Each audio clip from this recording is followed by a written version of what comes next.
Welcome in, folks. I'm Dr. Shawn Smith, and tonight we are covering the 10 principles of transcendent psychology. As we jump into this, there's a few ways that I want to tackle this issue.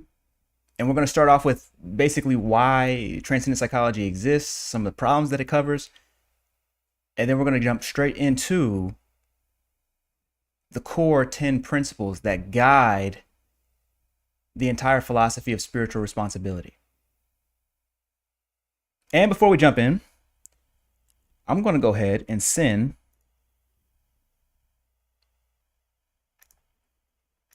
the link to our chat tonight to the email list.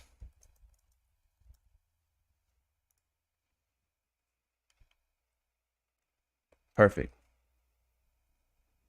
And as folks filter into the room, do be sure to announce yourself, say hello. What I like to do is get a sense for who's in the room, and I like to shout you out. Thank you for being here. And so, without further ado, I think we're right at 7 o'clock, so perfect. Right on time.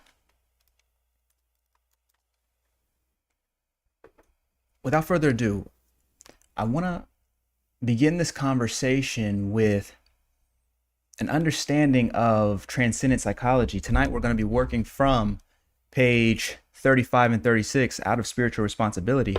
We're covering the 10 principles, but what is transcendent psychology? But even before we get there, why? Like, don't we already have a psychology that don't we already have modern therapists that we can go and call on in order to help us deal with our issues? Like, why invent a new version of psychology, especially if you're not a psychologist by the academic training?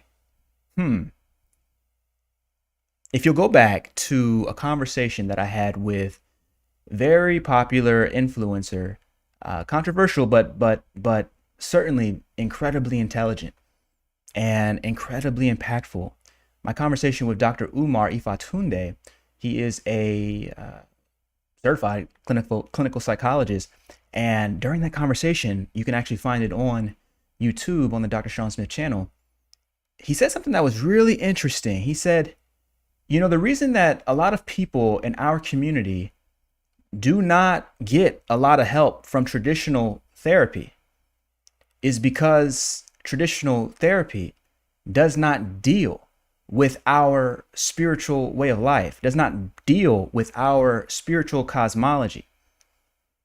And as a result of that, people have elements of their life that go unanswered, unaddressed.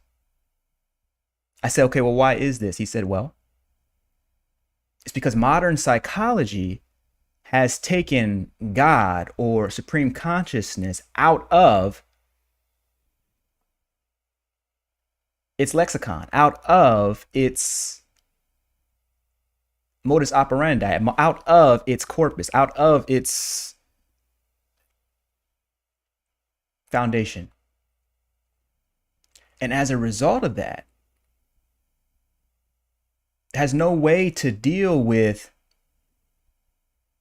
issues of things like death and dying. I said, so how would a trained psychologist deal with the issue of death and dying? The video is actually called Transcendent Psychology. So I'm asking them this. I'm saying, how is it that a trained Western behaviorist psychologist would deal with the issue of dying? And Dr. Umar was saying, hey, listen, these folks would get into your mind, begin to work with you on how to deal with, how to rationalize, how to prepare for, how to answer the sort of questions that you may not be ready to deal with. It would begin by addressing the fear, not by helping you overcome and see that you are such a one that never dies, but rather instead by getting you to deal with and cope with the fear of death itself, having you prepare for your demise, and maybe writing letters and saying the things that are meaningful to you, coping with, dealing with the fear. I find that extremely limiting. And before I had the conversation with Dr. Umar, the entire model of transcendent psychology was already written. But to speak with somebody who's actually been trained in the profession to come and highlight these glaring gaps was very helpful. And so tonight, what I want to do is speak to you about a new version of psychology. When I talk about psychology, I'm saying a new version of the study of the mind. In that same conversation, the idea of psychology, psyche, comes from the Greek term, which means soul. And so, whereas now we talk about the study of the mind, that's what psychology means. Its original intent, or its original translation as study of the soul, I believe, is far more relevant. And so transcendent psychology is designed to put the models of consciousness back into our models of meaning, our models of being, our models of thinking. And as we jump into the principles tonight, you'll understand that in so doing, we come to a far greater holistic understanding of self and other. And our behaviors can then align themselves with the eternal in a way that is loving to us and in a way that is loving through us to others. This is the entire model of transcendent psychology. This is the purpose of it. This is the purpose of it.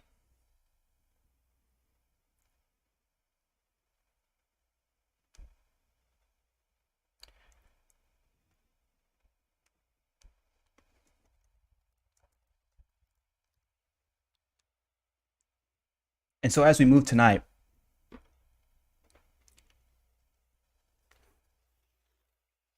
we're going to be working through page 35, 36, 37, 38, and 39 of the text Spiritual Responsibility.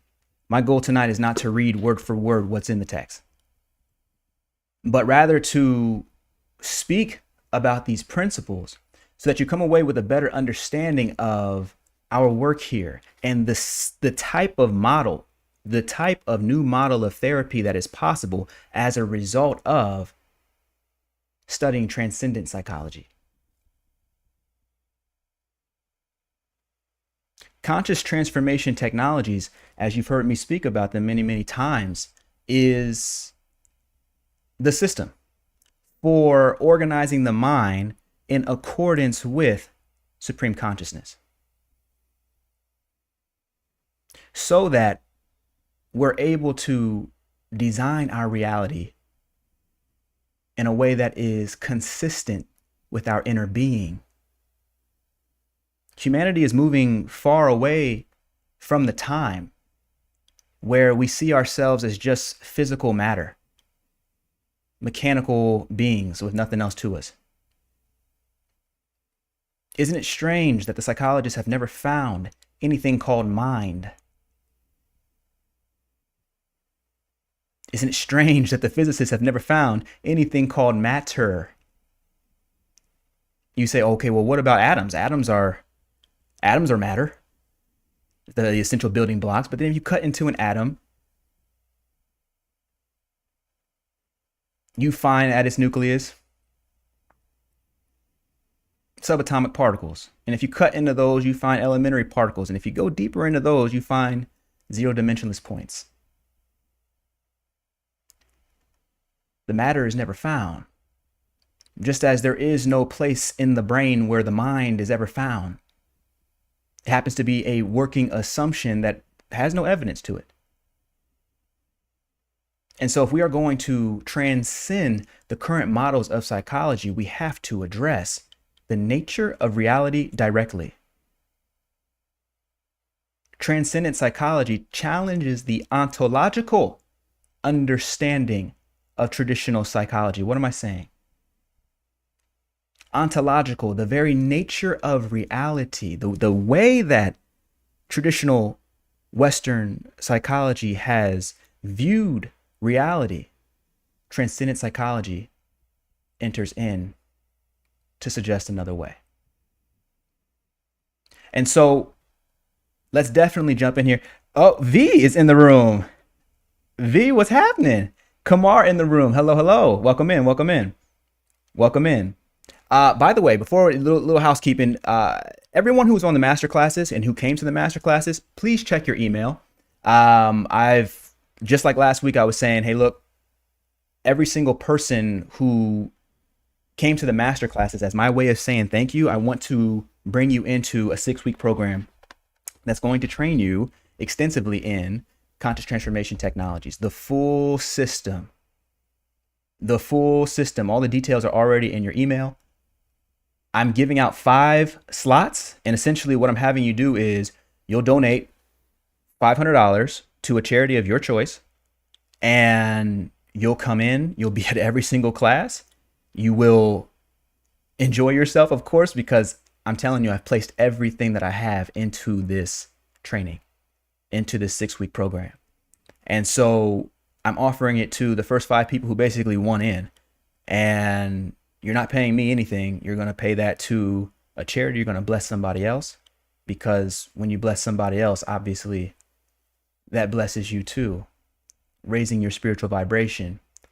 And since we are a high vibe tribe, when you come into the fold, the energy is different. It's going to feel so different, which sets the stage for conducive learning. So if you were at the master classes, check your email right now.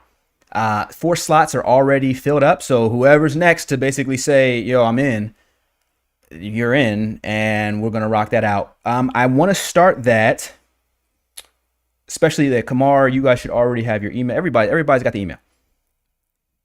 I want to start that Wednesday, November 1. So we're looking at about 9 days, about 8 days, we'll start our first session. In addition to that, the people who have already responded and said that, hey, look, yes, I'm interested. Perfect. Check your email again, because I sent you a link to a seminar I'm going to do. It's free, of course, on Thursday, but it's important that you come, because I want you to know exactly what you're going to get and what expectations are.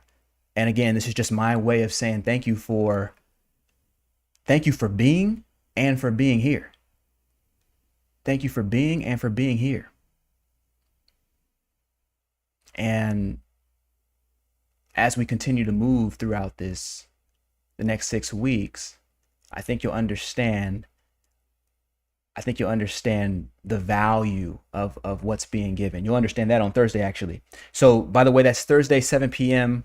Central Standard, 8 p.m. Eastern. Okay. Let me know if you have any questions about that, and we'll get that handled right now. So if you're on the master classes, again, check your email. There's one more spot left. If you want that spot, just say so, and we'll go ahead and get you started on November 8th. Of course, come to the seminar on Thursday, and then we'll rock out in 8 days on November 1. Let me say that again. 8 days on November 1. Okay, perfect. All right, folks. So far, if you're just now coming in, we're talking about the need for transcendent psychology. You see, old psychology, if we could just call it that, when I say old psychology, I mean the traditional psychology that currently exists today. Traditional therapy, traditional counseling. The model, I'm saying the very intellectual foundation, the model of it is predicated on the belief in individuals Let me say that again. It's predicated on the belief in individuals. Therefore, if you're a psychologist, your psychology literally is the study of the individual mind. It's the study of the individual mind.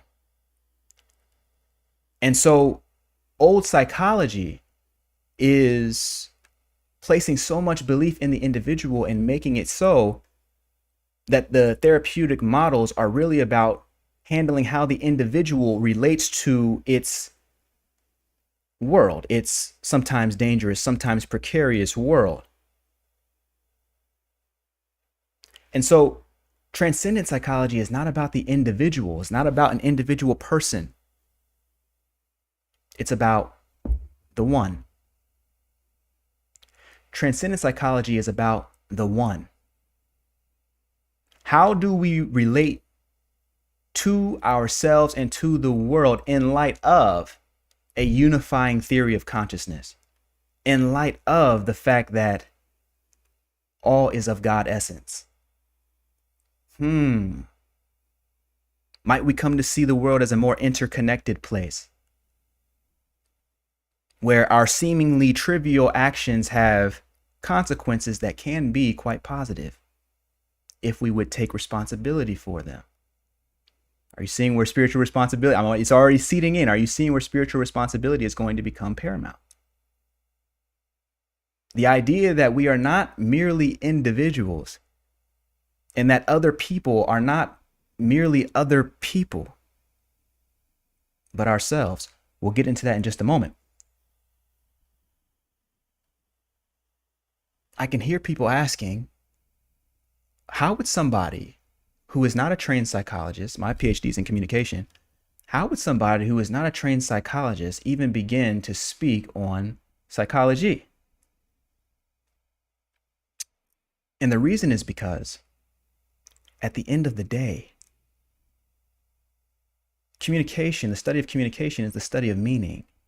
That's all it is. It's the study of meaning. Psychology, at the end of the day, is also the study of meaning, how the mind creates meaning. Therefore, anyone who can transform what things mean to themselves becomes invincible. Imagine if you had the power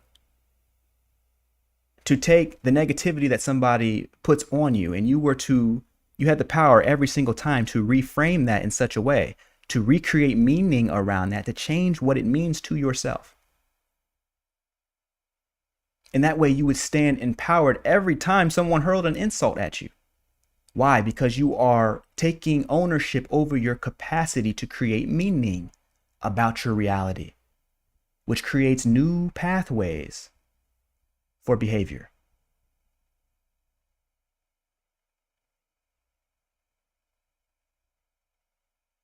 And that is my background, the study of meaning. You bring that also into the spiritual fold. You realize that every single religion is about the study of meaning. Every single spiritual tradition and spiritual pathway is about the cultivation and control of meaning. When you meditate, what are you doing? You are closing your eyes and getting still so that you can observe events without placing meaning onto them. You are stepping into your capacity to deal with meaning. When you pray about a negative situation, hoping to transform it, what are you actually transforming? Only the meaning about it you had previously given to the situation. You understand?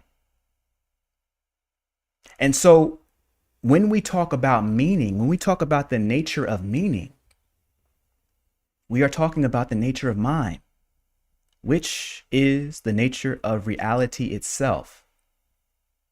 And that's the purpose of transcendent psychology, to step into our capacity to create and cultivate meaning for ourselves so that we can control meaning, the way we see ourselves in relationship to the world, governed by a unitary model of consciousness, where we put God first, essentially.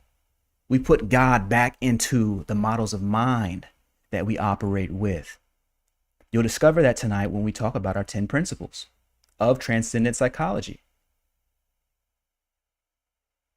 And the purpose of transcendent psychology is to get you to the place of spiritual responsibility, the place where you say, oh yes, I can see that tied directly to consciousness, I am responsible for all things in my life. And in so being, I'm able to cultivate my life the way that I love. The way that I love. It's different than the way that I want. No. The way that I love, that which calls to me from my inner being. Somebody put yes in the chat if you understand. This is the purpose of transcendent psychology. It's the reason it was invented. And so the 10 principles of transcendent psychology, of course, laid out in the book. We're working from page 35 and 36. 35 through like 38, actually. And I'm noticing that Christy is in the room. Welcome in. Welcome in. Christy, do check your email right now. There's been a secondary, so I've sent you a new email so that you'll join us on Thursday for the free seminar. Do check that and sign up for that and all that, because I definitely want to make sure that you know what you're, I definitely want to make sure you know what you're getting when you come on board for Kit Mastery Training 3.0. So glad to have everybody responding and willing to bless other people, even as you're coming in for a profound transformation. This is so special. This is so special. Okay, so let's get to it.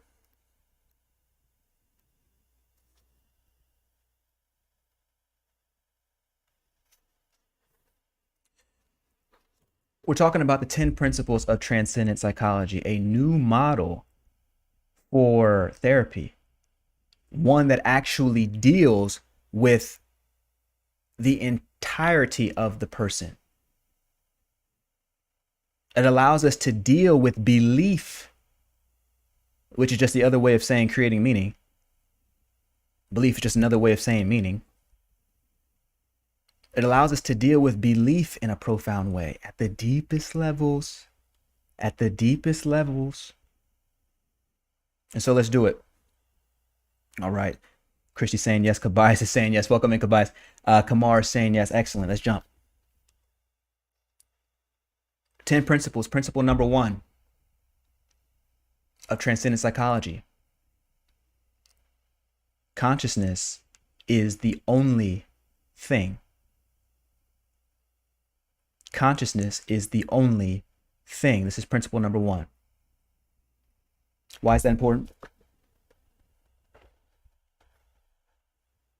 When we were talking about the ontological, remember, ontological just means dealing with the nature of reality. So when we are talking about the nature of reality, it helps to start with the truth.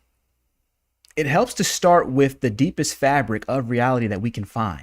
We can't go any further than consciousness. Right? Without consciousness, nothing exists. You know that at the superficial level, if you were not aware of this experience would not exist for you. That's a very superficial level, but you understand that. No matter where you are, you know that if you were asleep right now, in deep sleep, where you've forgotten even your own name, the entire world folds away for you. But at the more precise level, consciousness is the only thing there is. It's not even a thing. In order for it to be a thing, there'd have to be, it'd have to have a certain something to it. It'd have to stand out against other objects. There are no other objects. There's just consciousness. There's just consciousness. And so if we can get our mind around the idea that mind and matter meet, they intersect in the realm of consciousness, then we can understand that, okay, if consciousness is the only thing there is, and it happens to be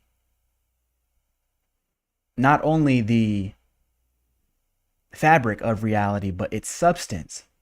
In other words, everything that we can see, taste, feel, touch, hear is made from that unitary consciousness. Then that would mean that God truly is infinite and eternal, everywhere, including inside of me.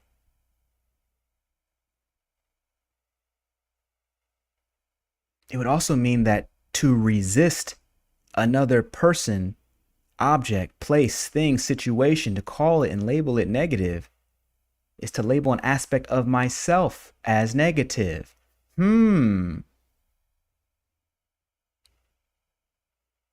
Getting people to the place where we understand that consciousness is the only thing is, I understand, that's a course in and of itself. That's a course in and of itself. However, for the purposes of tonight, we can understand that consciousness, we take it seriously, that it is the unitary substance and fabric of reality, then the implications of that consciousness, the implications of that understanding will set the stage for how we live our lives as temporary manifestations or temporary appearances in this great ocean that is consciousness, that is and knows itself as I am. In other words, the very I am that you feel that you are is the very I am that I feel that I am. Though it appears you are looking at an individual, you are only ever seeing another manifestation of yourself. To interact with the world in any other way can only cause confusion and suffering. So by understanding this first principle of transcendent psychology, we are able to take a step further than we were and than we did before.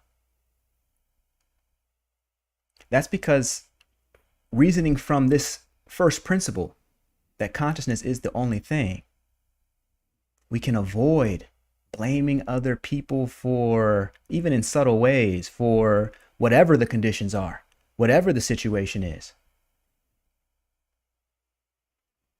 And we come to a strong foundation of what is actually possible. Now, not only that, but the rest of the principles, the other 9 principles of transcendent psychology, make so much more sense when we start from the deep fabric. If you say consciousness is not the only thing, go find me something outside of consciousness and bring it here.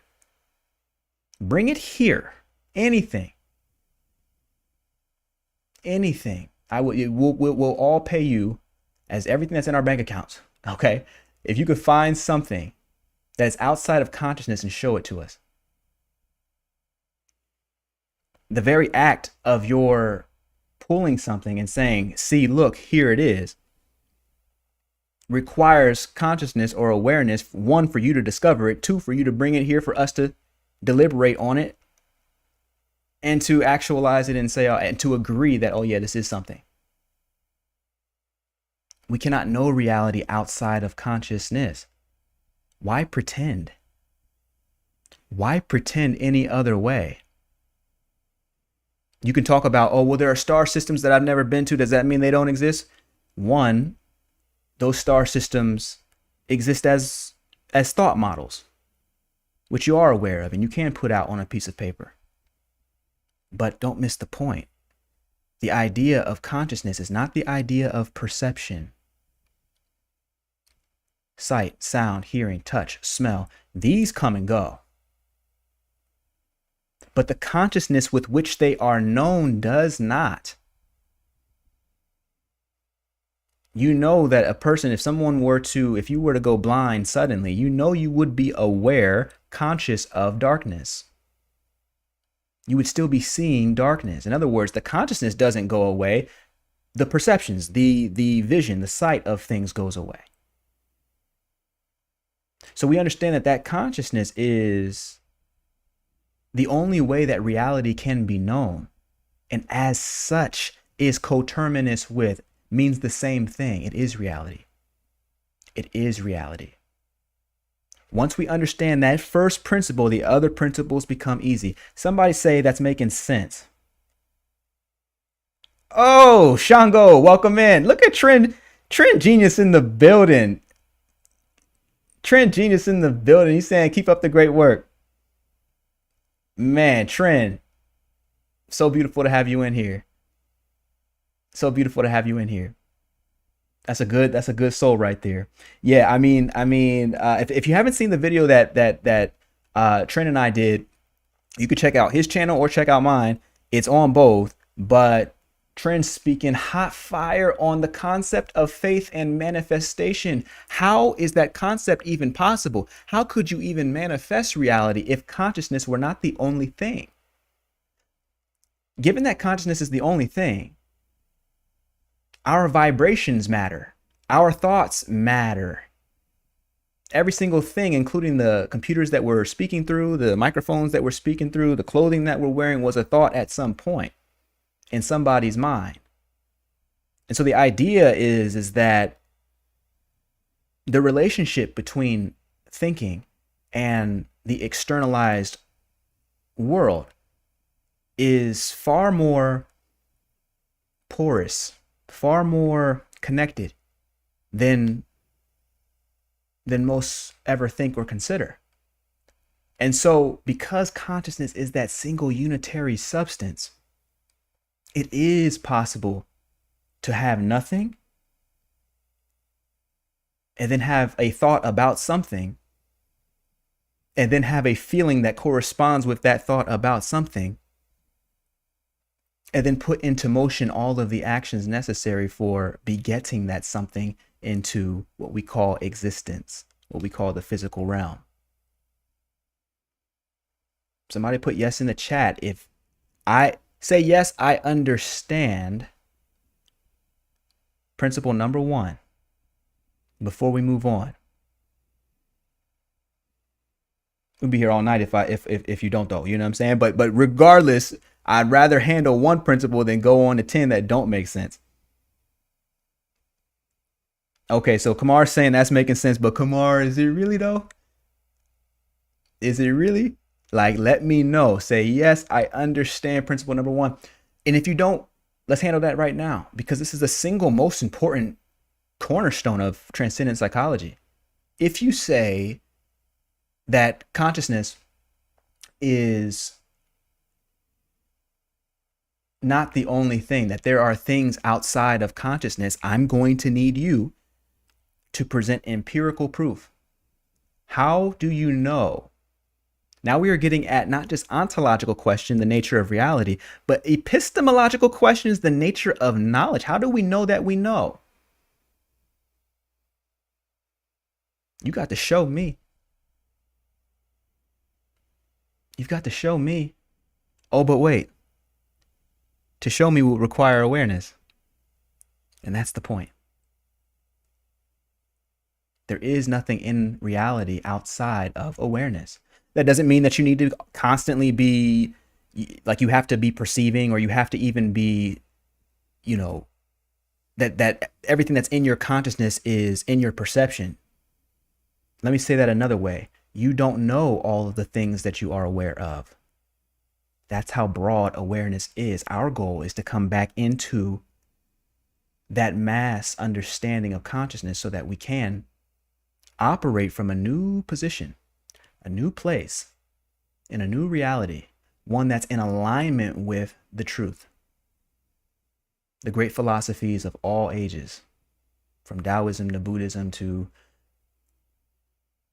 Christianity at its highest point, Islam at its highest level, Judaism at its highest level. It makes no difference. Stoicism at its highest level. Whatever Spinoza was talking about, Baruch Spinoza, of course, like whatever he was talking about, that same thing. It makes no difference. Everything comes right back to this.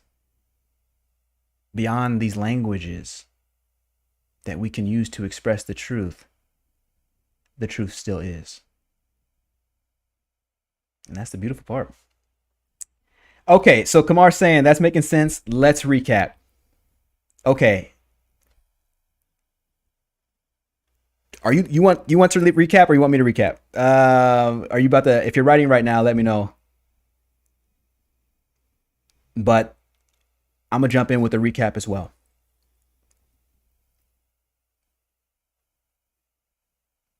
Right now we're talking about the 10 principles of transcendent psychology. We just got through the number one. Number one is consciousness is the only thing. So the reason, if you're just coming, am I still here? I got OBS. All right. Okay, cool. All right, I think we're still good. I thought I got disconnected for a minute. All right, I think we're straight. So the reason that we're even talking about transcendent psychology is because we are interested in challenging the model of contemporary Western, or what we could call old psychology. The idea that, we got to treat people, as individuals who have a terminal lifespan, who are here today, gone tomorrow, or here today, gone tonight. And we're going to treat this person and reify, or rather endorse, the worldview that this person is existing in a world where they're going to be confronted with challenges, and they've got to find the best options that are available to within their meager resources in order to deal with their issues. And so we don't really know about that, but we're not even going to talk about that because, that's separation of church and state and all that. So we don't really have a model for that. And people living in a world where they are an individual experience intense separation from other people. And if there's separation from other people, then naturally a fear arises. What if those people do unto me what I would do unto them if I had the chance? If I were first? What would those people do to me if I don't react right now? A world where you're separated as an individual is a world of extreme, not only illusion, but of danger. Existential threats. Because you only get one life, and you're an individual who has to do the best you can in a dangerous world. That's old psychology. Transcendent psychology transcends that model of the individual, trades the model of the individual in for the one, where that sense of separation disappears. Why? Because we understand that consciousness is the only thing. And as a result of that, I am that, and so are you. Now we find a firmer foundation upon which to interrelate with ourselves and others. But we're going to do it from a higher identity of supreme consciousness. Somebody let me know that's making sense. We still got 9 other principles to get through, and I'm trying. It's already like 38 minutes into this mug. Okay, so Kamar, is that satisfying you for the recap there? Because I really want to make sure that we're getting that single principle. If you kind of got nothing else in your life, but that one principle from me, I'll take it.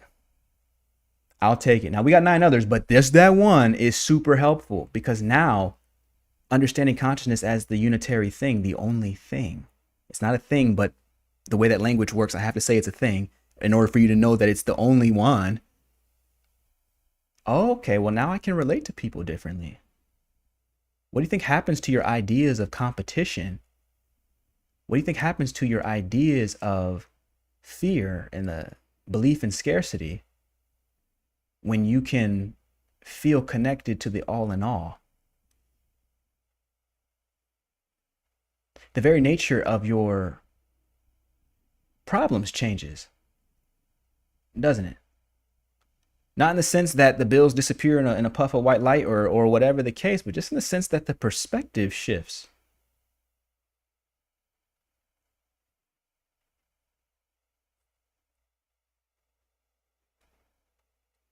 Okay, so Tobias is saying it's not you, but it's lagging. We're in the mountains at the moment. Where are y'all at? Are you vacation?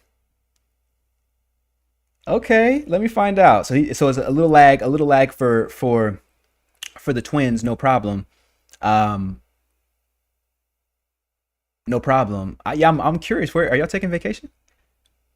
In the mountains. I love that. It's beautiful. Beautiful. And so, folks, let's continue on. Again, I'm working out of page 35. I'm turning to 36 right now.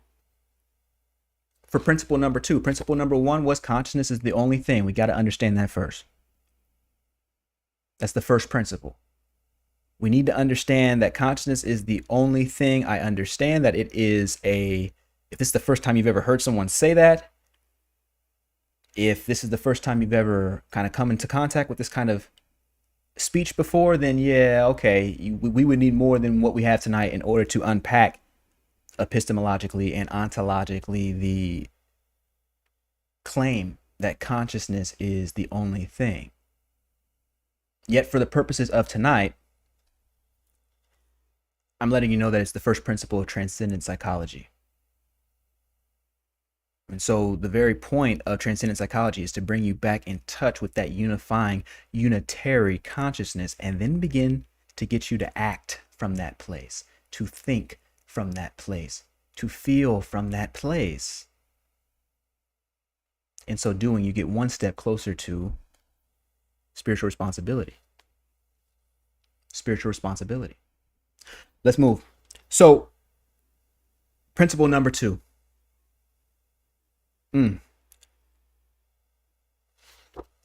How you treat your thoughts about yourself is how you will treat other people.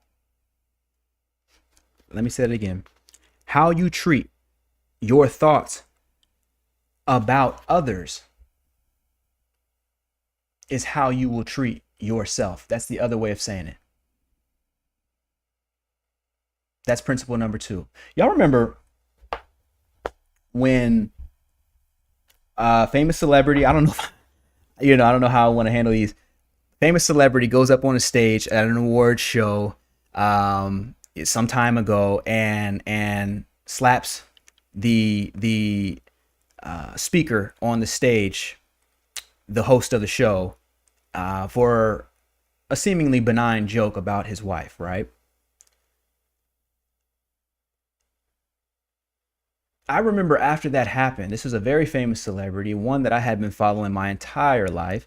Um, and I remember when that happened, I had a whole bunch of negativity that I was saying in my own mind about what the actions of this individual, right? How could he slap another man in front of so many people like this? Like, where's the self-control, right? I start going into all of these ideas.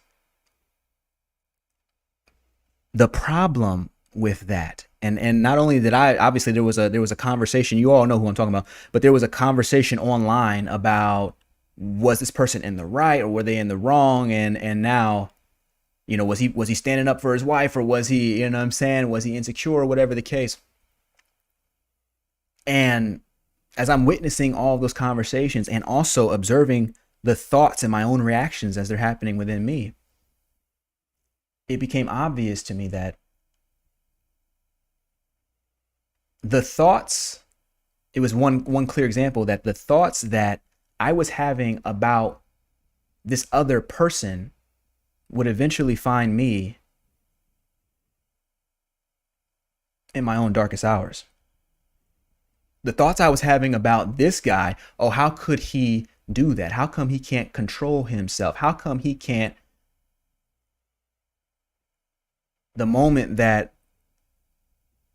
I found myself making a mistake, not the same sort of mistake, but any mistake, those same thoughts came parading back in.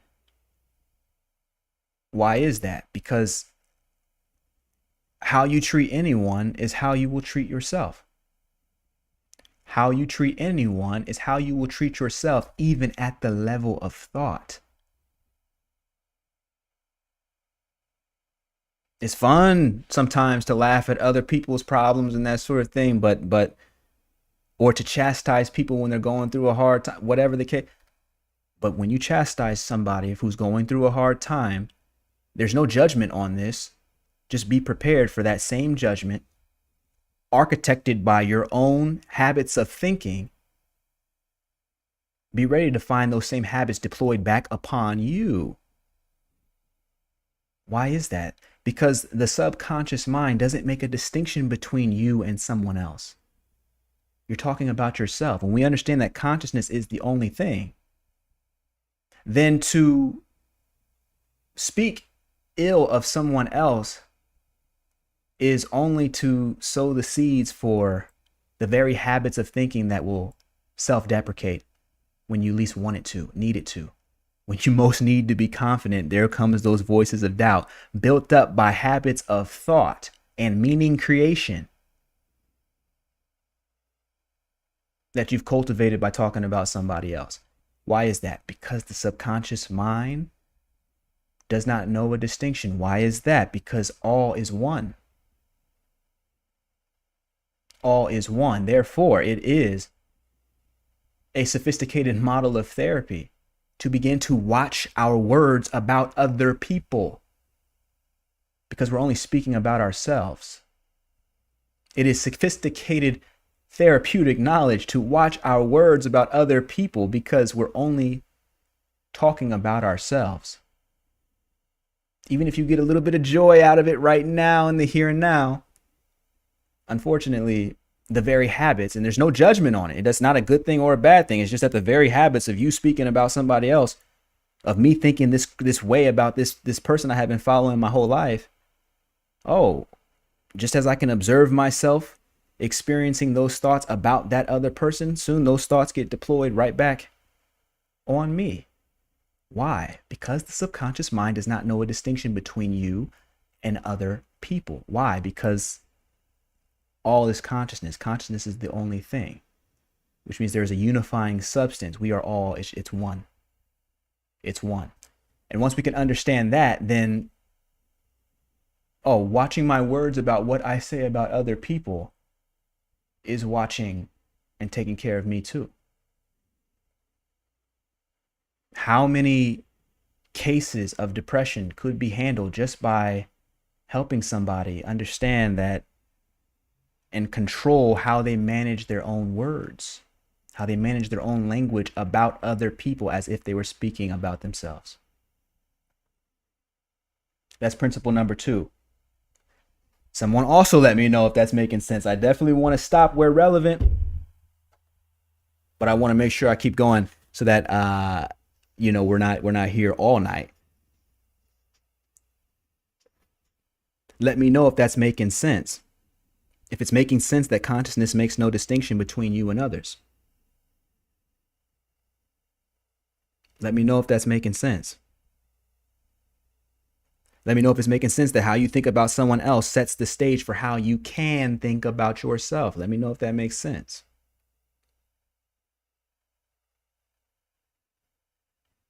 Let me know if it makes sense that if you summon an inner critic to gossip negatively about somebody else, including a celebrity, that you can't be surprised when that same inner critic turns back on you in your darkest hour. Let me know if that makes sense. If you get that, then we smooth. Christy's saying, makes sense for sure. The more I do this work, the less I judge others. 100%. 100%.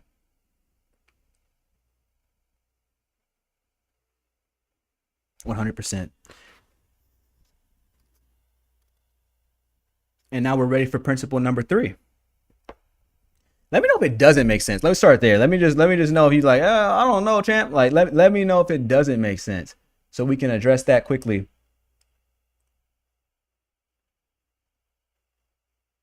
And in the meantime, whatever questions you have about that, type them into the chat. Put them into the chat. Let's handle those. But in the meantime, I want to move on to principle number 3. I plan on getting through all 10 of these tonight. Maybe we split this up into 2 weeks. We'll see how we're doing on time. But for tonight, I want to get through these. So, principle number 3, the mind takes all words seriously.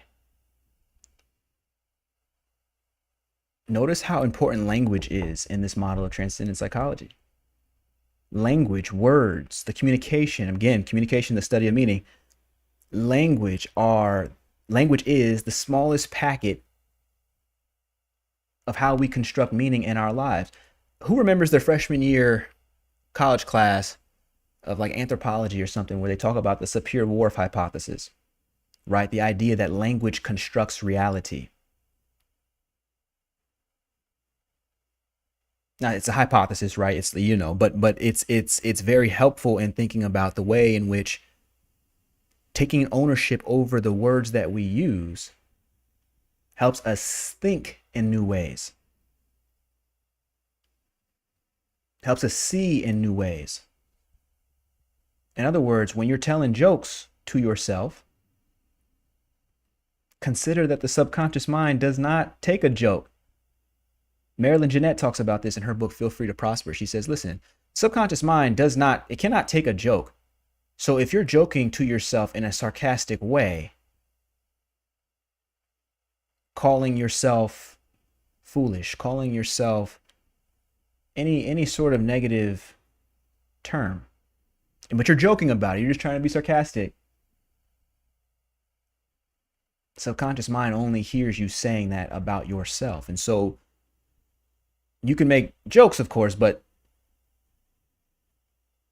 jokes from a loving place, in a loving space, and framed and phrased in a way that is going to empower you rather than leaving you feeling like, why did I just say that? Why do I feel like a little bit of energy has left my body? Like why did I say that? No, the words that we choose matter. They help us to construct meaning, which is to say, they help us to construct our reality. Insofar as words help you and language helps you construct meaning, that is the degree to which it helps you construct a new reality. Meaning is the secret agent there. Meaning is the point. And so we're choosing our words consciously and carefully. That's principle number 3. Shawn goes saying, yes. Yes. Okay, excellent. And that's why also the idea that these words are so powerful, that's why affirmations work.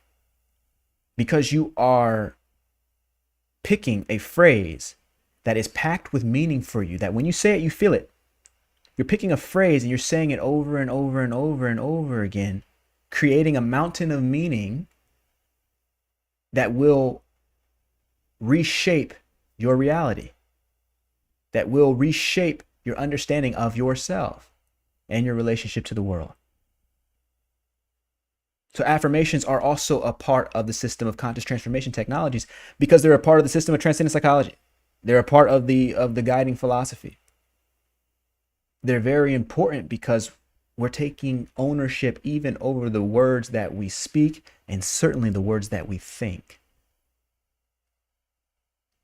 These are guiding principles. That's principle number 3. The mind takes all words seriously, so we might as well make those words as positive and empowering as possible. Not in a way where we're trying to lie to ourselves or say things that make us feel like, I don't think that's true. But just even, it's fine to just stay away from the negative ones and to say things that reframe our reality in the direction that we want it to form and shape. That reframes our reality in the direction that we want it to form and shape. That's principle number 3. Okay, so Bria White. Bria, welcome in. Welcome in. Okay, so Bria is saying, I do affirmations daily, but negative thoughts still try to seep in. Completely normal. Completely normal. Completely normal. My guess is that you had a habit of thinking negative thoughts that you cultivated for years prior to starting affirmations, right? That the habit of thinking negative thoughts for each and every one of us is, we're more practiced at it than we are at saying the affirmations that cultivate our reality. We could say this is an issue of consciousness of the time, of the modern moment, the fact that we're living in a spiritual dark age. You could say it's a lot of different things. But the only thing that really matters is recognizing it, which you have, being loving to yourself, even as the negative thoughts seep in. And then number 3, understanding that this is a part of your growth, and that by taking the next steps and cultivating self-love and cultivating your transformation in consciousness, you'll be able to allow those negative thoughts to do what they're meant to do, which is bring out your strong side, bring out your God side, bring out your higher self side. And the other way of saying that is to get you established in higher consciousness. It's perfect, actually. It's perfect. I do affirmations daily. Excellent, Bria. And so, to continue, that was principle number 3. The mind takes all words seriously. Principle number 4. Principle number 4 is the reality you feel is true is the reality you create for yourself.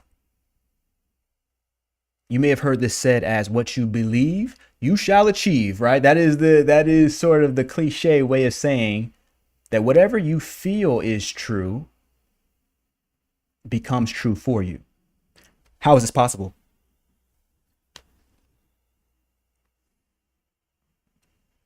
Consciousness simply treats as true all that you attach the feeling of belief. What you believe is true about your reality determines the results you will produce. There's a model that I like to show where it has belief at the top of the model, and then actually I think it might be in. I know it's in the book. Here it goes. Actually, I can show it. I think I can show this to you. You might be able to see this. Can y'all see that? This model right here of belief with the star on the top. I'm trying to see it on my monitor. I don't know if I can see it. Anyway.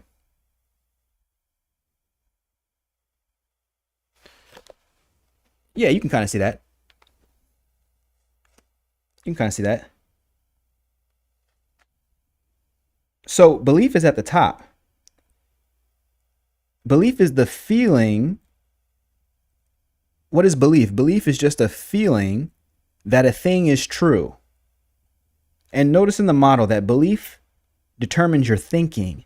Thinking determines your feeling. Feeling determines your actions. Actions determine your results. And guess what? Those results, they cycle right back and they determine your beliefs.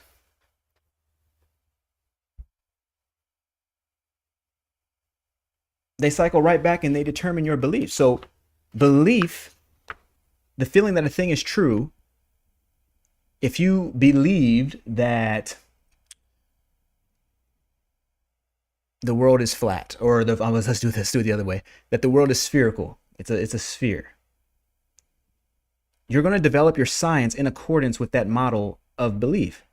It's going to structure your thinking as it does today for most people. So we talk about circumnavigating the world. You could not circumnavigate a world that was flat. So our thinking is geared toward the belief that the world is round. That thinking structures our feeling, our emotions, our sense that, oh, if I travel in I feel like if I travel in one direction, I'll come out that other side, right? You know, I can walk. If I walk forever in that direction, I'll appear right back where I am. Like I feel that I understand that to be the case. I feel it at a deep level inside of me. It's what I believe. It's what I think. It's what I feel.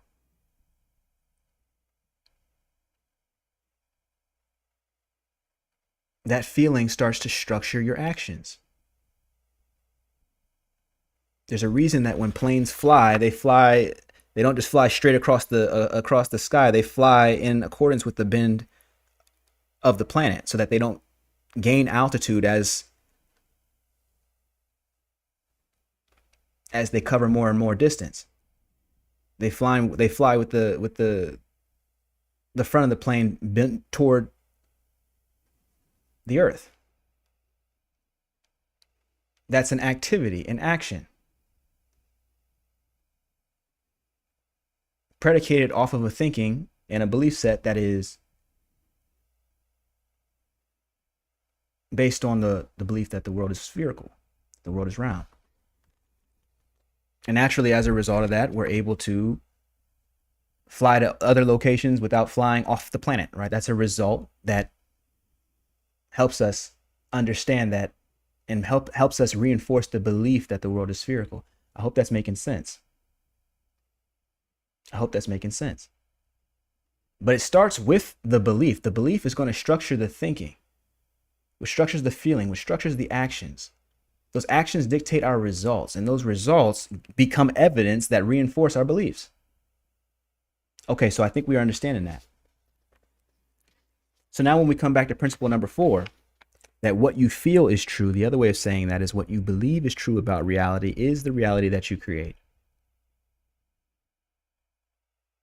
There was a time when people believed the world was flat, right? And so there were fears about where to journey, where to go.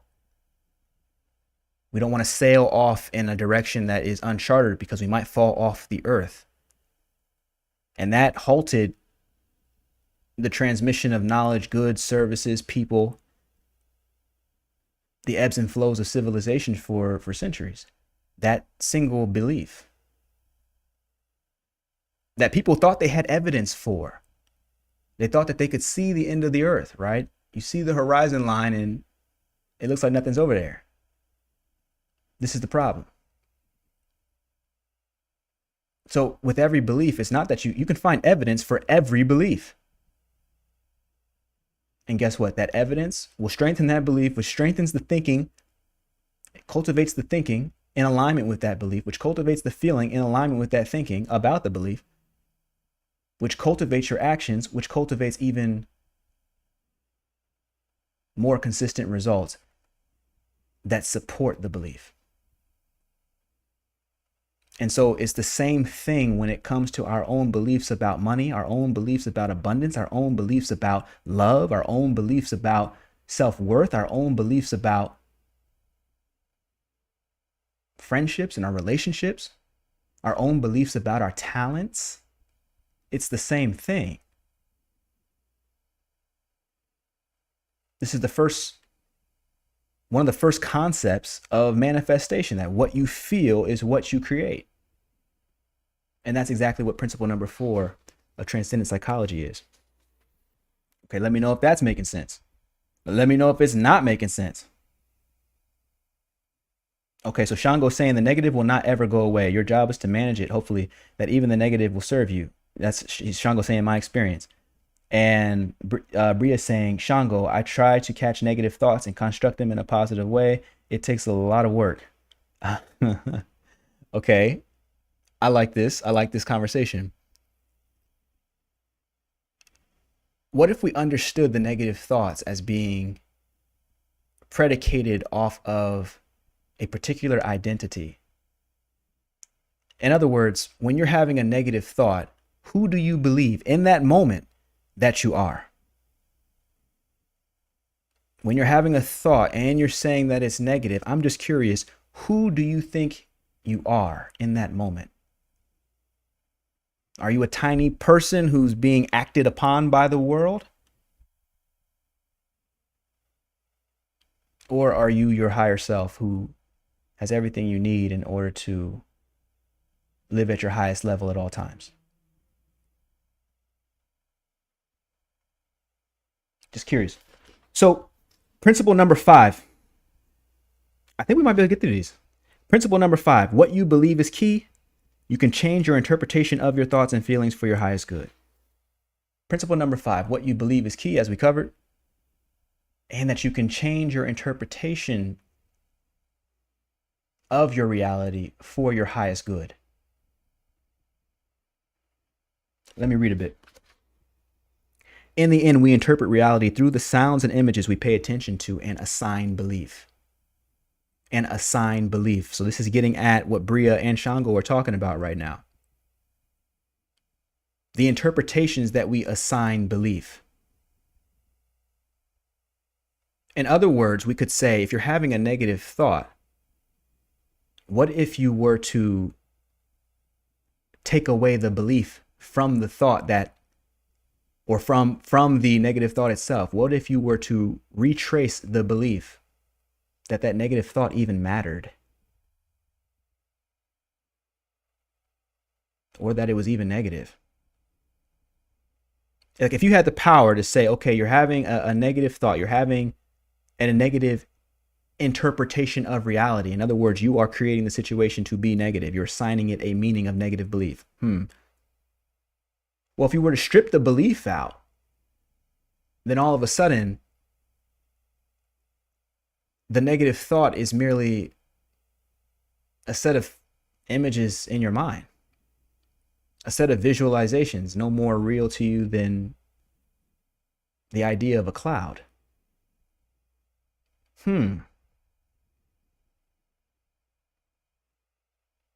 other way of saying that is, if you want to control your inner world, you must control what you believe. By controlling belief directly, and this is the power of conscious transformation technologies, we are controlling belief directly, stripping it away from things we don't care about and stripping it or adding it to things that we do care about.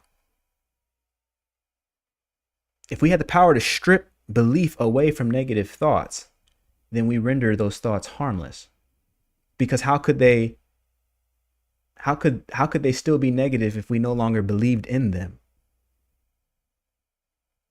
It would be like having a movie play in your mind that you knew was completely fake.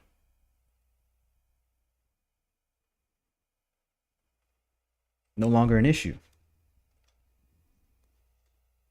And what's important about that is that changing your interpretation about the thoughts and feelings, changing your belief about the thoughts and feelings, changes the thoughts and feelings.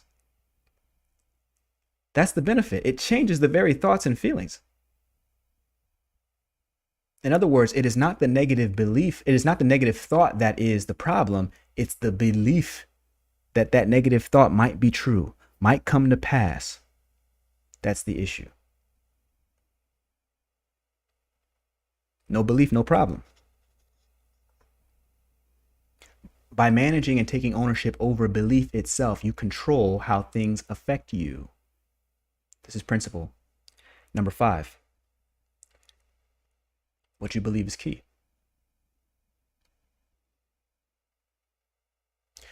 And so, Shango's saying the same person, only this shows me where I need to focus managing mental energy. Again, my experience. Excellent. Excellent.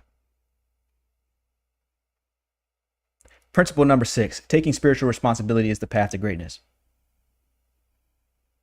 What is spiritual responsibility? Just for people who've never, if it's your first time in here, spiritual responsibility is taking ownership over everything that you experience as higher consciousness. You cannot do it as a person.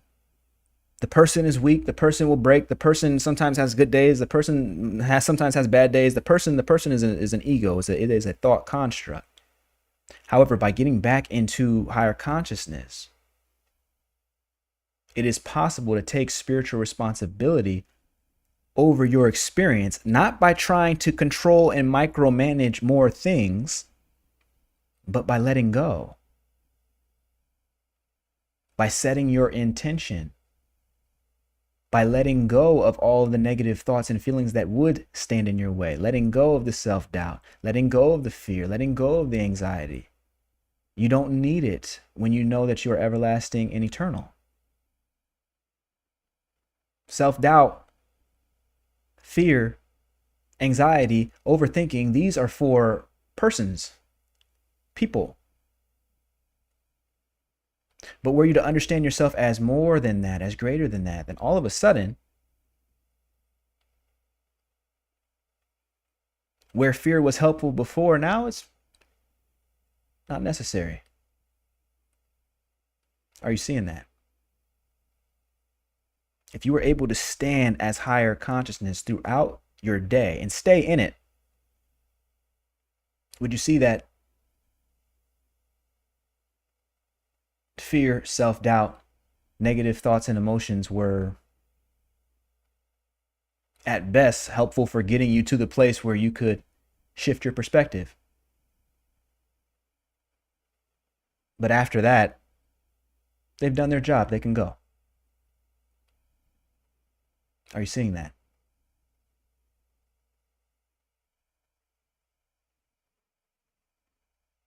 So principle number 6, taking spiritual responsibility is the path of greatness. This is the path of controlling what things mean in your mind, controlling what you believe in your experience. And so constructing your reality in alignment with your deepest and inner self, your highest self.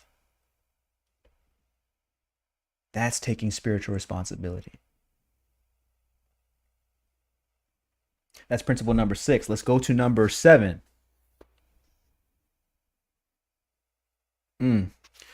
Principle number 7, everything that happens within you.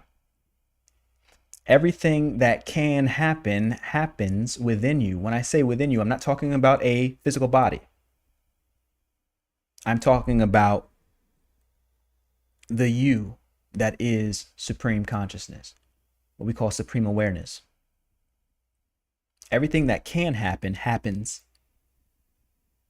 within you, which means that the world that you're now currently experiencing was birthed from habits of mind that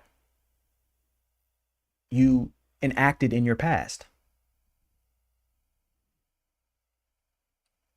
Everything that you're experiencing right now is coming from the habits of mind, the habits of believing, thinking, feeling, acting, and the results that you've gotten in the past have dictated the experience of reality that you currently have. What's so beautiful about that is that at any moment you have the capacity to change it.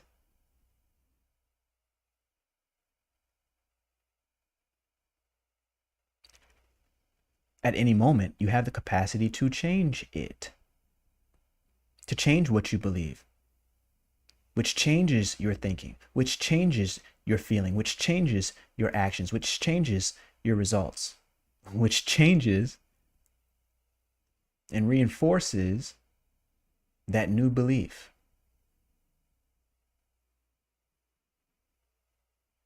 So we start with the limitless potential of consciousness because we know that any experience that we wish to have is already happening somewhere in some dimension of consciousness, which is who we truly are. And so we can call that experience forward with our attention and our intention. I'm going to say this again. Attention plus intention. The other way of saying those two, so we say attention plus intention, if you can imagine that as a math equation, equals feeling. Attention plus intention equals what we feel. Right now, nobody should probably be thinking about their left foot. But if you right now were to put your attention and intention in your left foot, right now, don't you feel it? You can now feel what's happening in that foot. You can feel the tingling sensation at the bottom of your toes. If you get even deeper with that intention and attention, you can feel the blood circulating in that foot just by placing your attention and intention there. It is your feeling. And so when you place your attention and intention on higher ideals, on confidence, on love, on peace, on gratitude, ooh, just as you called forth the feeling of your own foot, you can call forth the feeling of these higher elements of consciousness. And in doing so, your reality begins to shift in accordance with that feeling. And we know this because, again, this was restated over in principle number 4. What you feel is what you get. What you feel is what you create. And you feel what you put your attention and intention on.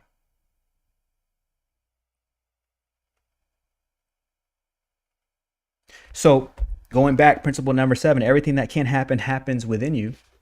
Everything that can happen happens within you. We need to really take that seriously, because it means that no matter what happens, keep that inner space clear. Keep that is the work. Keep that inner space clear. Doing so enables you to determine what shows up in your outer experience. Someone let me know that's making sense. Someone let me know if that's making sense. I want to make sure we understand principle number 7, that everything that can happen happens within you. This is the principle number 7 of transcendent psychology. And it's so time for the world to have a new model of mind, one that puts consciousness back at the center of meaning, back at the center of thinking. Supreme consciousness back at the center of thinking. Let the scientists wander saying, oh, well, we think we found consciousness in this place, or we found consciousness over here. That's adjacent to what we're talking about. We're starting with consciousness.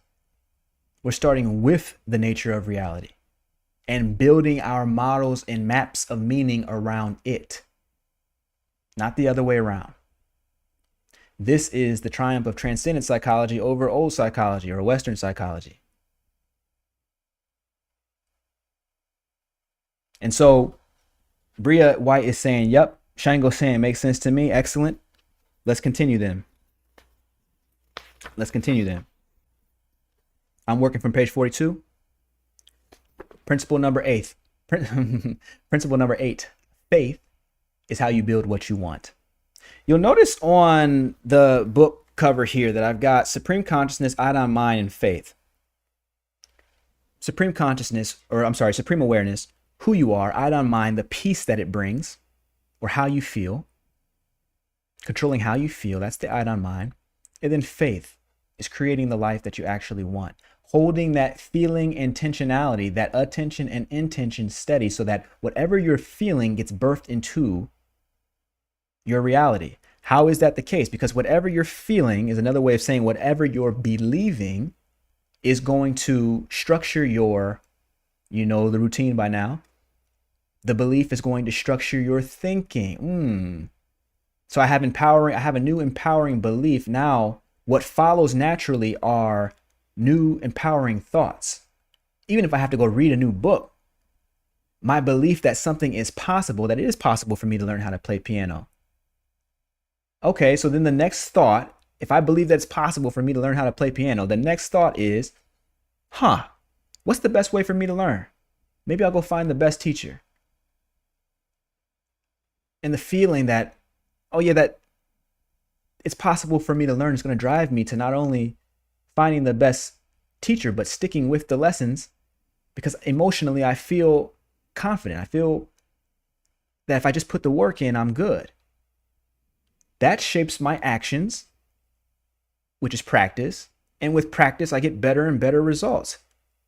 I watch myself get better at playing the piano until over time, I'm recognizing my belief that I can play the piano is actually getting stronger and stronger. Not only can I play it, I can play it very, very well. You see what I'm saying? This is the idea. So that concept, that choosing the belief, choosing the feeling, choosing the intention, the attention plus intention, choosing that feeling, which is another way of saying belief, is going to set a domino effect, a chain reaction into effect that's going to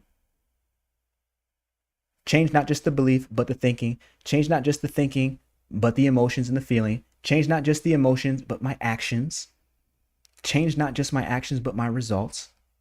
And those results strengthen that new belief. This is the whole concept of faith. This is the whole concept of faith. Anybody can understand that, regardless of if you understand any other principle tonight. Choosing these beliefs, choosing these feelings dictates the sort of thoughts we are going to have, which dictates the sort of feelings and emotions we're going to have, which dictates our actions, which dictates our results. And those results will reinforce the belief. That's principle number 8, that faith is how you build what you want. In other words, by choosing the beliefs that are congruent with the life that you wish to create, you call it forward. Not miraculously, although sometimes it looks like that. Not just miraculously, but literally through a series of steps that anybody can understand. Oh yeah, if I have a different belief system, I'm going to choose different thoughts that align with that belief system. If it's a real belief, not just something that you're telling yourself, it's a real belief. I'm going to choose different thinking, which is going to make me feel a different way. So then I feel emboldened to take new actions. And guess what? Those actions are going to get me, they're going to get me a result. And whatever that result is going to shape and reinforce that belief. This is the system. Principle number 8, faith is how you build what you want. Principle number 9, all suffering comes from believing too much in what is happening. Let me say this again tonight, because we've been talking with Bria. We've been talking with Shango. And we've been talking, I mean, we're always talking about how to deal with negative emotions and thoughts out this way. So, but the point is that all suffering comes from believing too much in what is happening. You're having wild thoughts. You're having negative thoughts. How do we take the power away from negativity? Well, we starve it of what it needs in order to be negative. We starve it of the belief that it is negative. We just take our belief away from it. Being able to control our mind, control our capacity for meaning in such a way that we take away our belief from the negative thought and see that it's just a thought. A thought unbelieved has no power. A thought that's believed in has all the power. A thought unbelieved, it's no power. You're not afraid that a Tyrannosaurus Rex is going to open your roof tonight or jump in bed with you, right? It's not a concern because you don't believe that thought.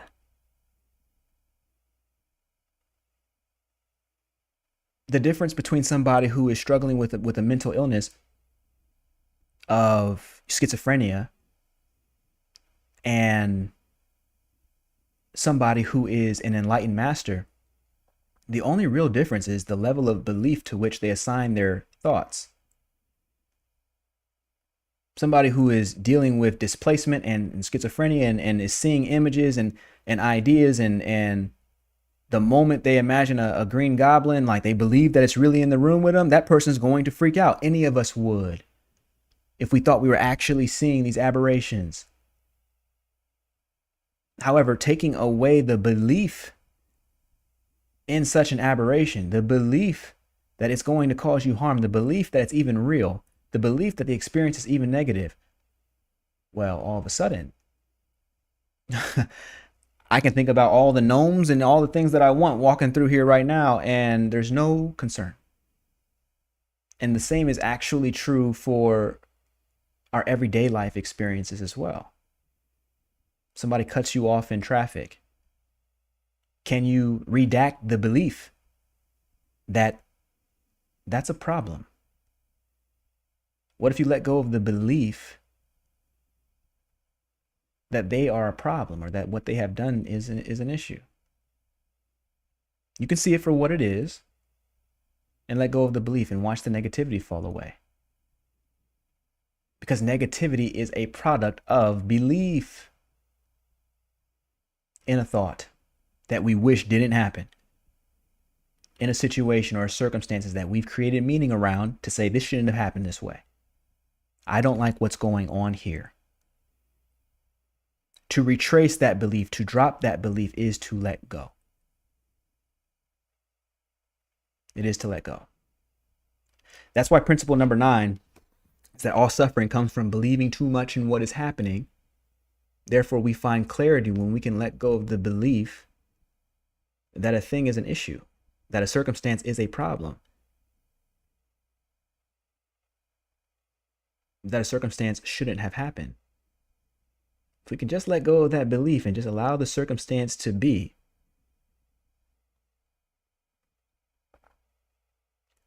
we find that negativity has no stronghold, cannot take root in us, and so dies on the spot.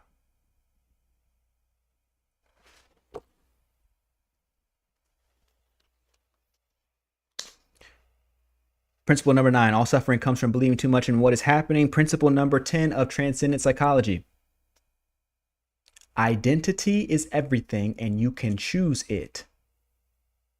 Identity is everything and you can choose it. What's the point of transcendent psychology?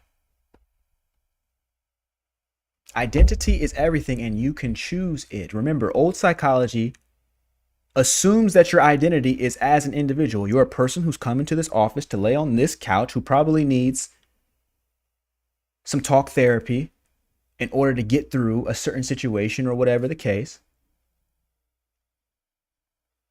Your identity is as a tiny human being who has a whole bunch of issues that you need to talk through in traditional talk therapy.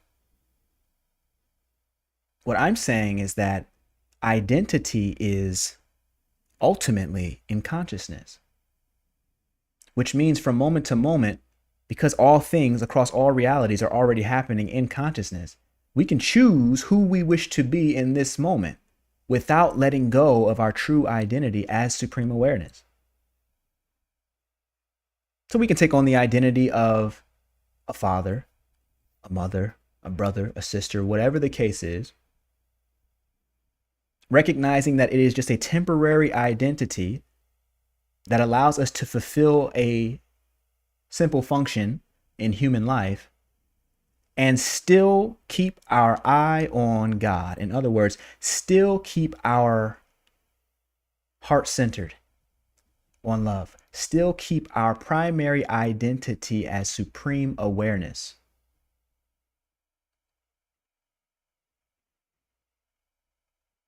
Still keep our primary identity as supreme awareness, where we know that we are connected with all things. In fact, to say connected is too much. Connected, the word connected assumes that there are at least two things to link together. Supreme awareness is to understand our identity as that which is one with all things. And this must be your experience. This is not just intellectual components. We actually use things called conscious transformation technologies, tools that we use in order to bring in and deepen within the experience of supreme awareness, so that you can feel it, so that you understand it, and that your beliefs are shaped from that higher identity, and that you can let go of lower belief that would confine you only to some small human domain. We can do much better than that. And that's the role of transcendent psychology. Those are the 10 principles. That identity, principle number 10, identity is everything and you can choose it. Those 10 principles of transcendent psychology offer a new perspective and a new model of therapy that is different than what we could call old psychology. The psychology that's just treating you as a person in a finite world. It's trying to get you to make use of fear, or is saying it's okay to be afraid, all this other stuff. Which has its place. It has its place. But right now we're talking about a new model of therapy, a new model of organizing our beliefs, a new model of organizing our thinking, our emotions, our actions, and our results in alignment with the truth of reality, as long as we discover it for ourselves. This can't just be a person telling you actually, that we have to have the experience of being that one, of resting in what I call the Idon mind, the place where you strip belief from the thoughts that don't serve you, so you can say, I don't mind, and mean it.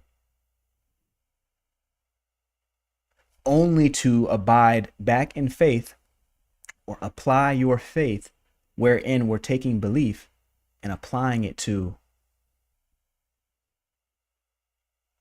the reality we do wish to create, the reality we do love, that's in alignment with our highest purpose and vision. Only to move from faith back into supreme awareness. You'll notice that there is a triangle here and a circle. It always flows right back to supreme awareness. That common identity where we understand ourselves as more than an individual.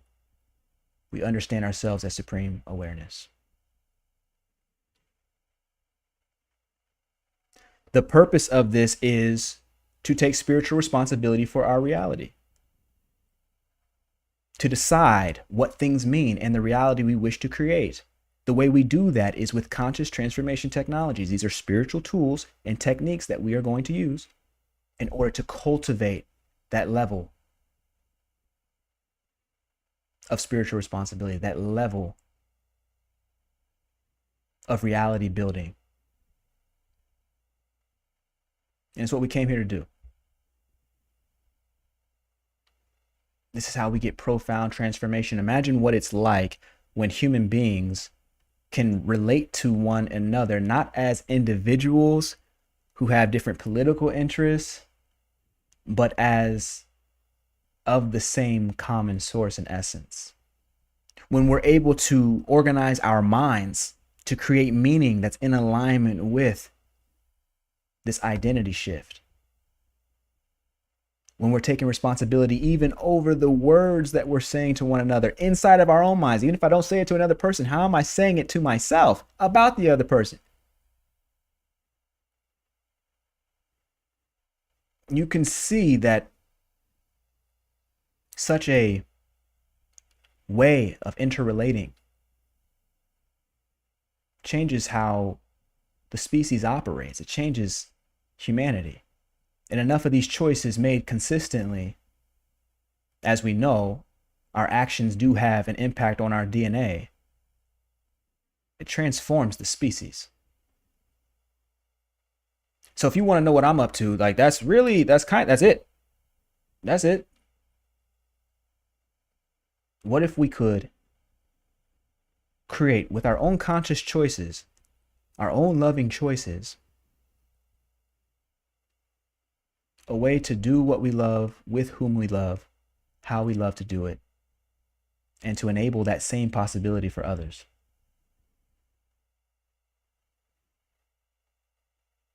This is transcendent psychology. We are taking ownership even over how we create meaning.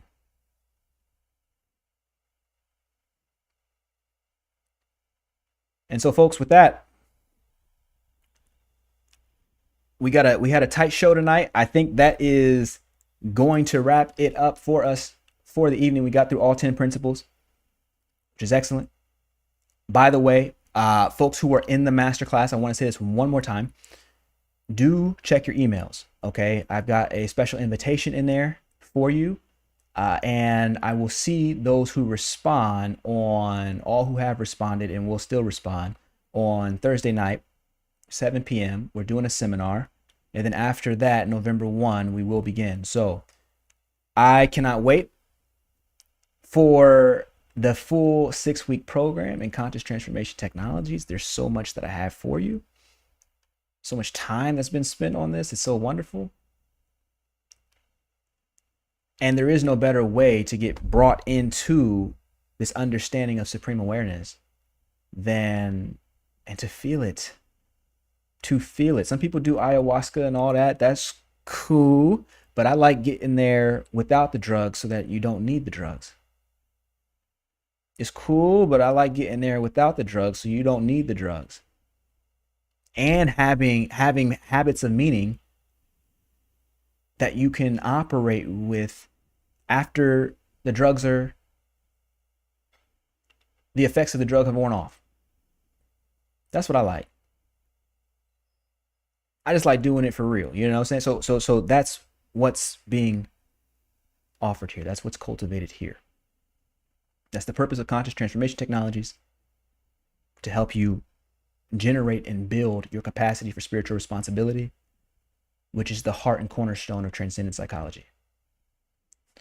I've been waiting to do content like this for a while. And content in terms of transcendent psychology, it's the one thing I haven't talked about yet on the channel. And that's from the book. I mean, there's a lot of things, but I definitely didn't talk about that yet. And I'm like, I probably should say something about that.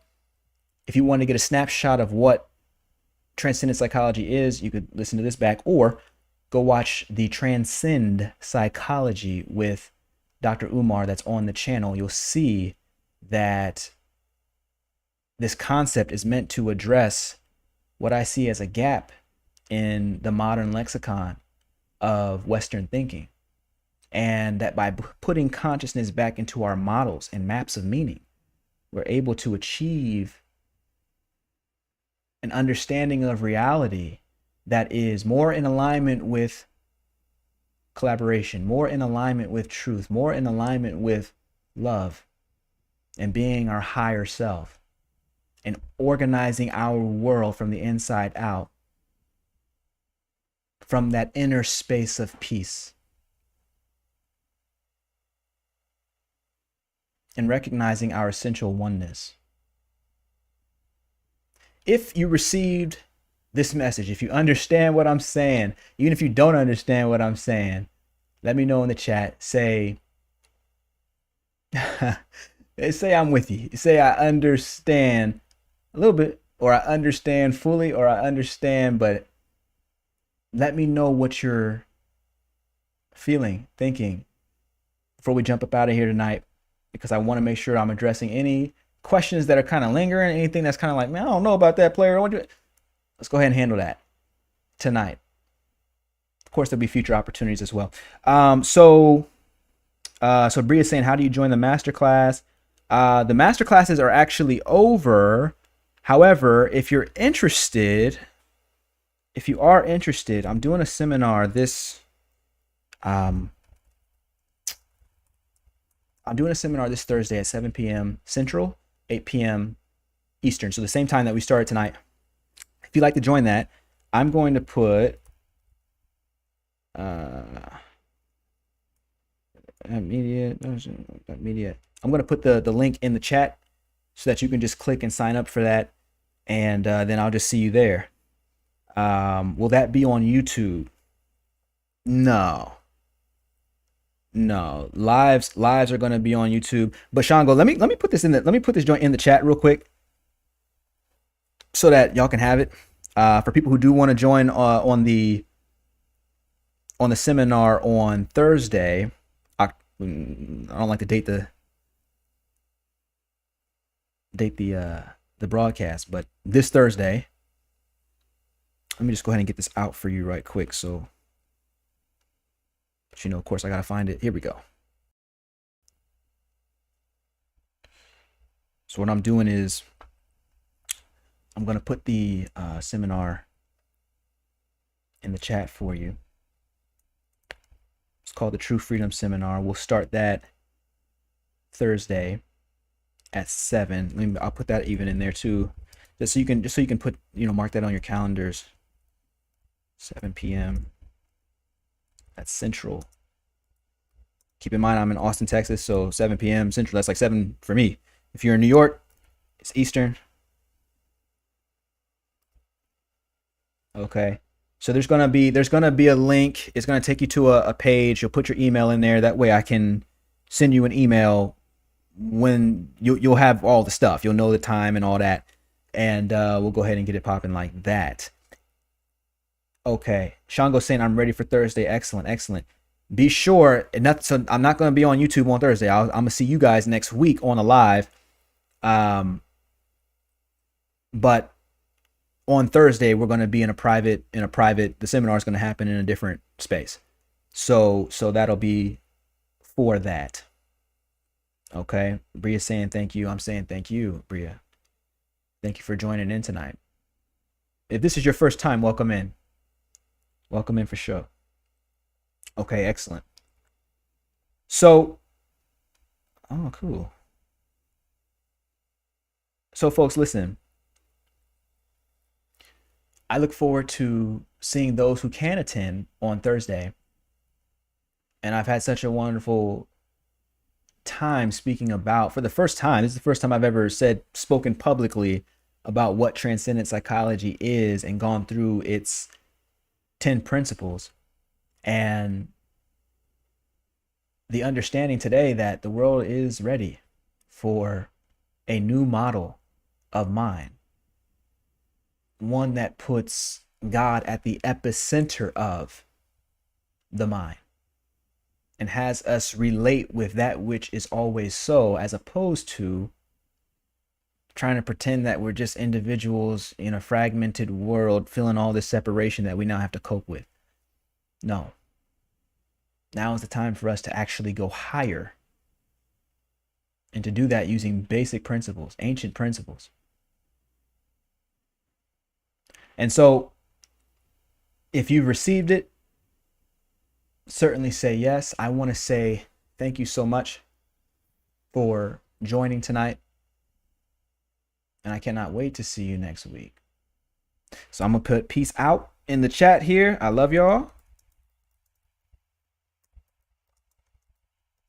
And I'll see you soon. All right, y'all. Be well.